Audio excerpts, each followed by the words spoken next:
کہ انہوں نے کہا کہ تم نے توہین مریم کیا ہے اس لیے تمہیں ہم نے یہاں اٹھایا اور اس پر تشدد کیا ہے. حلف کا لفظ کیوں بولتی ہو جبکہ تم جانتی ہو کہ تم ہر معاملے میں جھوٹی عورت ہو.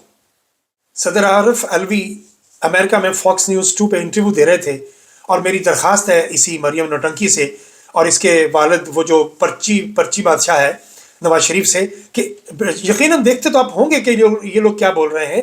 ذرا سنیے کہ صدر عارف الوی کس طرح تہذیب کے ساتھ، کتنے خوبصورت الفاظوں کے چناؤ کے ساتھ اور کس شستہ لہجے کے ساتھ وہ ایک فاکس نیوز کے انگریز اینکر کے سامنے بیٹھ کے انٹرویو دے رہے ہوتے ہیں. یہ ہوتی ہے تعلیم، یہ ہوتا ہے ویژن، اور اس طرح بولی جاتی ہے انگریزی. ذرا اپنی انگریزی بھی دیکھ لیجئے. میں نے پہلے بھی کہا تھا کہ انگریزی تعلیم کا معیار نہیں ہے، یہ میں مانتا ہوں اس بات کے لیے، لیکن اگر آپ کو سیاست میں آنا ہے اور آپ نے دوسرے ممالک کے ساتھ بیٹھ کے گفتگو کرنی ہے تو پھر آپ کو اتنی انگلش ضرور آنی چاہیے کہ کم از کم آپ کو شرمندگی کا سامنا نہ کرنا پڑے جس طرح زرداری کو چائنا میں سامنا کرنا پڑا. چائنیز اینکر بات کچھ اور کر رہا ہے، سوال کچھ اور کر رہا ہے، لیکن زرداری جواب کچھ اور دے رہا ہے. اور بھائی ایک تو یہ پڑھے لکھے لوگ نہیں ہیں، اوپر سے کوشش بھی نہیں کرتے. کپتان کہاں ہم یاد کریں گے. ذرا دکھائیے یہ انٹرویو مریم صفدر کو، شہباز شریف کو اور یہ نواز شریف کو اور زرداری کو کہ اس طرح بولا جاتا ہے. یہ ہوتے ہیں تعلیم یافتہ لوگ، یہ ہوتے ہیں تہذیب یافتہ لوگ.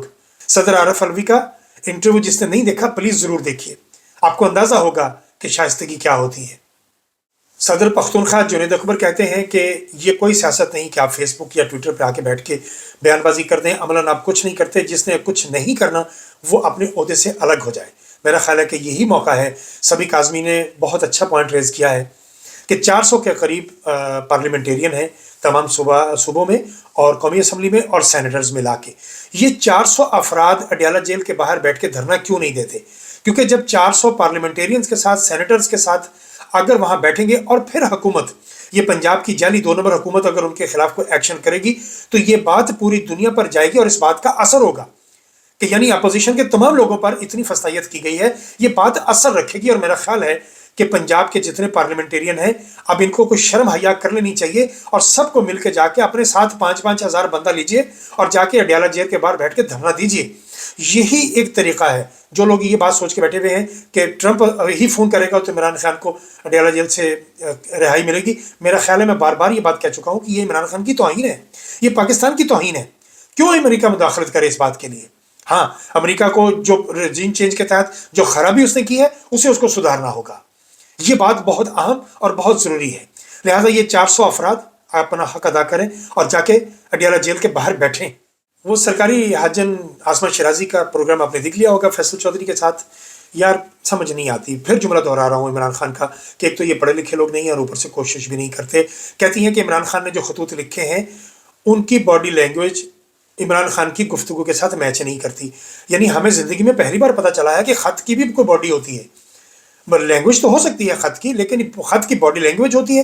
یہ بات پہلی دفعہ سنی ہے. فیصل واڈا ساتھ بیٹھے مسکرا رہے تھے کہ یہ بی بی کیا بونگیاں مار رہی ہیں. عاصمہ شیرازی کو وہ بات کرنی چاہیے جو عوام کو سمجھ آئے. پہلی بات تو یہ کہ عاصمہ شیرازی نے بھی ڈھیٹ پن کی انتہا کر رکھی ہے. ابھی تک اس نے سرکاری حج سے کیے گئے پیسے واپس نہیں کیے جس کا اس نے وعدہ کیا تھا کہ میں پیسے جمع کرا دوں گی.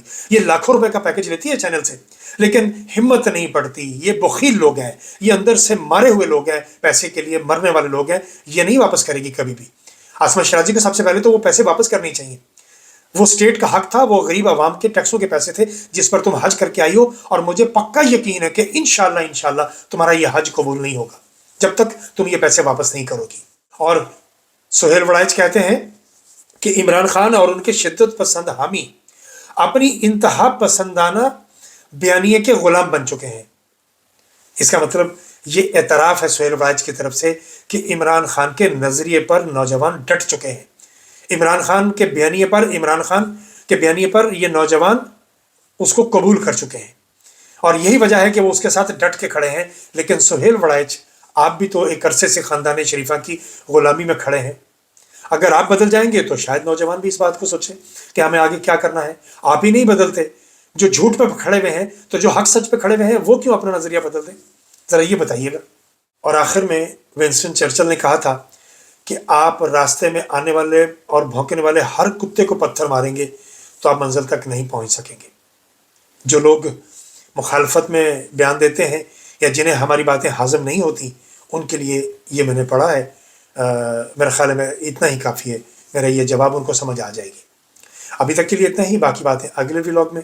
اگر آپ مناسب سمجھیں تو چینل کو سبسکرائب کر دیجئے، اپنے دوستوں کے ساتھ شیئر کر دیجئے اور گھنٹی کا بٹن ضرور دبا دیجئے تاکہ ہر آنے والی ویڈیو آپ کو بر وقت مل سکے. بہت شکریہ.